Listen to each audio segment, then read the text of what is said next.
தரணி வாழ் தமிழர்களின் இதய ஒலி தமிழன் 24.com.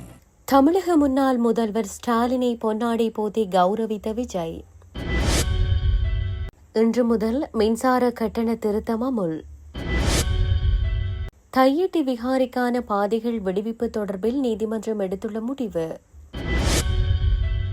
அரசு மருத்துவமனையில் சிசு மரணம். தனியார் வைத்தியசாலை சென்ற திருகோணமலை மருத்துவர் பணியிடை நீக்கம். குடும்ப தகராறு. மனைவி மீது துப்பாக்கி சூடு நடத்திய கணவன். சுவிஸ் ஆஃப்ரிங்கன் நகரத்தில் குறைந்த விலையில் சிறந்த தரத்தில் உங்கள் வீட்டு தேவைகளுக்கான யாவும் ஒரே இடத்தில். Little Asia. இங்கே தாயகத்தில் இருந்து தரமான மரக்கறி, ஃப்ரெஷ்ஷான இறைச்சி, சுவையான மீன் வகைகள் மற்றும் ஆசிய, ஆப்பிரிக்க, தாய்லாந்தில் இருந்து இறக்குமதி செய்யப்பட்ட பலசரக்கு பொருட்கள் அனைத்தும் ஒரே கூரையின் கீழ். உங்கள் ஷாப்பிங்கை இனிமையாக்க 200க்கும் மேற்பட்ட கார் பார்க்கிங் வசதி. மேலும் ஹைவேயில் இருந்து வரும் 700 மீட்டர் தூரத்தில் மிக பிரம்மாண்டமான லிட்டில் ஏசியா எக்ஸோட்டிக் ஃபுட். இன்னும் என்ன யோசிக்கிறீங்க? இப்பவே வாங்க, கையோட அள்ளிட்டு போங்க. Little Asia exotic food, park வெக் 2, 4665 ஆஃப்ட்ரிங்கன். தொடர்புகளுக்கு 0627 981111. தொடர்பென விரிவான செய்திகள். முன்னாள் முதல்வர் மு.க. ஸ்டாலினை தமிழக வெற்றிக்கழக தலைவரும் தமிழக முதல்வருமான ஜோசப் விஜய் சந்தித்துள்ளார். முன்னாள் முதல்வர் என்ற ரீதியில் மரியாதை நிமித்தமாக குறித்த சந்திப்பு இடம்பெற்றுள்ளதாக இந்திய ஊடகங்கள் செய்தி வெளியிட்டுள்ளன. இதன்போது விஜய் முன்னாள் முதல்வர் மு.க. ஸ்டாலினுக்கு பொன்னாடை போர்த்தி தனது கலந்துரையாடலை ஆரம்பித்தார். இந்த கலந்துரையாடலில் தமிழ்நாடு சட்டமன்ற எதிர்க்கட்சி தலைவர் உதயநிதி ஸ்டாலின் மற்றும் அரசியல் பிரமுகர்கள் கலந்து கொண்டிருந்தனர். இதேவேளை நாம் தமிழர் கட்சியின் தலைவர் சீமானையும் தமிழக முதல்வர் ஜோசப் விஜய் சந்தித்துள்ளார். முதலமைச்சராக பதவியேற்றதை அடுத்து தமிழகத்தின் முக்கிய அரசியல்வாதிகளை சந்திக்கும் தொடர்ச்சியாக இந்த சிநேகபூர்வ சந்திப்பு இடம்பெற்றுள்ளது. 2026 ஆண்டின் 2ஆம் மற்றும் 3ஆம் காலாண்டுக்குரிய மின்சார கட்டண திருத்தம் இன்று முதல் நடைமுறைக்கு வருவதாக அறிவிக்கப்பட்டுள்ளது. எரிபொருள் விலை அதிகரிப்பால் மின் உற்பத்தி செலவு உயர்ந்துள்ள போதிலும் அரசாங்கத்தின் விசேட மானியத்தால் பெரும்பாலான நுகர்வோர் பாதிக்கப்பட மாட்டார்கள் என தெரிவிக்கப்பட்டுள்ளது. மின்சார கட்டண அதிகரிப்பினால் நுகர்வோர் பெரும் சிரமங்களுக்கு உள்ளாவதை தடுக்க அரசாங்கம் 15 பில்லியன் ரூபாய் மானியத்தை வழங்க உடன்பட்டுள்ளது.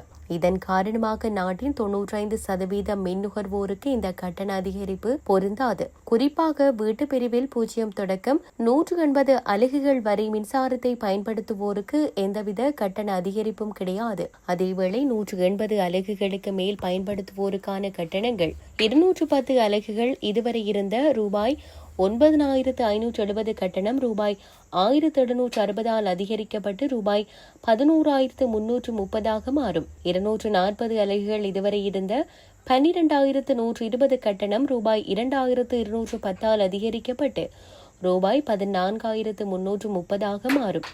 270 அலகுகள் இவர்களுக்கான கட்டணம் ரூபாய் 2,660 அதிகரிக்கும். 300 அலகுகள் இவர்களுக்கான மாதாந்த கட்டணம் ரூபாய் 3,114 அதிகரிக்கும் என தெரிவிக்கப்பட்டுள்ளது. தையிட்டி திஸ்ஸ விகாரிக்காக ஆக்கிரமிக்கப்பட்டுள்ள பவானி வீதி தொடர்பான கட்டளை எதிர்வரும் 21ஆம் தேதி மல்லாகம் நீதவான் நீதிமன்றத்தால் வழங்கப்பட உள்ளது. பவானி வீதியை விடுவிப்பதற்கு பிரதேச சபை நடவடிக்கை எடுத்து வரும் நிலையில் அந்த முயற்சிகளுக்கு தடை விதிக்குமாறு போலீசாரால் விடுக்கப்பட்ட கோரிக்கையை ஏற்பதற்கு நீதிமன்றம் மறுப்பு தெரிவித்துள்ளது. இதன்போது போலீசாரால் தாக்கல் செய்யப்பட்ட மனு நீதிமன்றத்தால் நிராகரிக்கப்பட்டுள்ளது. இதன்படி தையிட்டி திஸ்ஸ விகாரிக்காக ஆக்கிரமிக்கப்பட்ட காணிகளில் அண்மையில் அளவீட்டு பணி இடம்பெறவிருந்தது. காணிகளின் உரிமையாளர்கள் அந்த முயற்சிக்கு ஒத்துழைப்பு வழங்காத போதிலும் விகாரிக்காக ஆக்கிரமிக்கப்பட்டுள்ள பவானி வீதியை தவிசாளர் சுகிர்தர் அடையாளம் காட்டியிருந்தார். இதையடுத்து அந்த வீதியை இடைமறித்து அமைக்கப்பட்டுள்ள எல்லையை நாளை தினத்திற்குள் அகற்றுமாறும், இல்லையில் பிரதேச சபை அந்த எல்லையை அகற்றும் என்றும் வலிகாமம் வடக்கு பிரதேச சபை தவிசாளர் சோமசுந்தரம் சுகிர்தனால் தையிட்டி திஸ்ஸ விகாராதிபதி ஜிந்தோட்ட நந்தராம தேரருக்கு கடிதம் அனுப்பப்பட்டது. பிரதேச சபையின் இந்த நடவடிக்கைக்கு எதிராக தையட்டி விகாராதிபதி போலீசாரிடம் முறைப்பாடு வழங்கியிருந்தார். அந்த முறைப்பாட்டிற்கு அமையவே தையட்டி திஸ்ஸ விகாரிக்காக ஆக்கிரமிக்கப்பட்டுள்ள பவானி வீதியை விடுவிப்பதற்கு பிரதேச சபை நடவடிக்கை எடுத்து வரும் நடவடிக்கைக்கு தடை விதிக்குமாறு போலீசார் நீதிமன்றத்தை நாடியுள்ளனர். எனினும் போலீசாரின் சமர்ப்பணத்தை மட்டும் அடிப்படையாக வைத்து தீர்ப்பு வழங்குவதற்கு நீதிமன்றம் திட்டவட்டமாக மறுத்துள்ளது. இந்த விடயத்தில் வலிவடக்கு பிரதேச சபை தவிசாளர் சுகீர்தனையும் வலிவடக்கு பிரதேச சபை செயலாளரையும் இன்று திங்கட்கிழமை முன்னிலையாகுமாறு நீதிமன்ற அறிவுறுத்தல் வழங்கியது.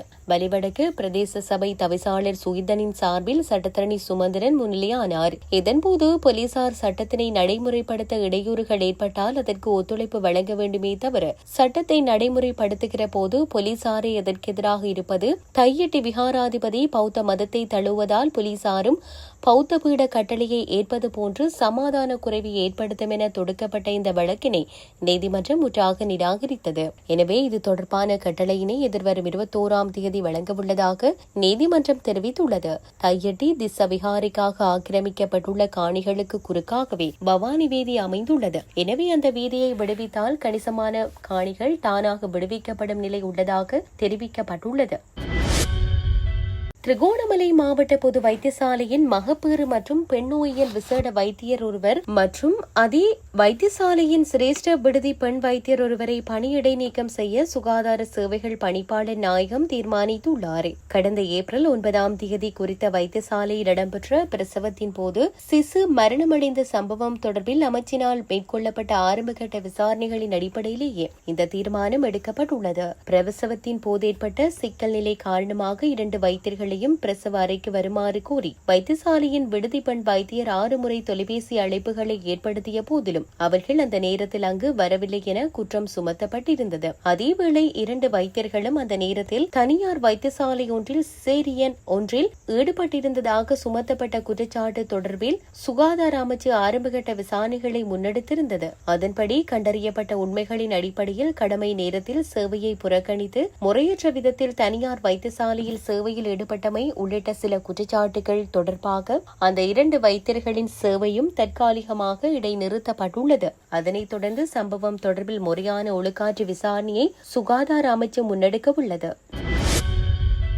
மகியங்கனி அராவத்தே ஓடுபெதிவ பகுதியில் குடும்ப தகராறு காரணமாக கணவர் நடத்திய துப்பாக்கி சூட்டில் 3 பிள்ளைகளின் தாயான 35 வயதுடைய பெண்ணொருவர் படுகாயமடைந்துள்ளார். காயமடைந்த பெண் மகியங்கனி ஆதார வைத்தியசாலையில் ஞாயிற்றுக்கிழமை இரவு அனுமதிக்கப்பட்டுள்ளதாக போலீசார் தெரிவித்தனர். குறித்த தம்பதியினரிடையே ஞாயிற்றுக்கிழமை இரவு கடுமையான குடும்ப தகராறு ஏற்பட்டுள்ளது. இதன்போது மதுபோதையில் இருந்த கணவன் தனது மனைவியையும் மகளையும் துப்பாக்கியால் சுடப்போவதாக மிரட்டியுள்ளார்.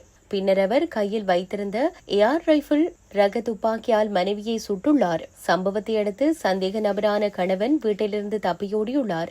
எனினும் துப்பாக்கி சூட்டிற்கு பயன்படுத்தப்பட்ட ஏர் ட்ரைபிள் துப்பாக்கியையும் அதற்காக பயன்படுத்தப்படும் 77 தோட்டாக்களையும் போலீசார் கைப்பற்றி உள்ளனர். தலைமறைவாகியுள்ள சந்தேக நபரை தேடி மகியங்கனை போலீசார் மேலதிக விசாரணைகளை முன்னெடுத்து வருகின்றனர்.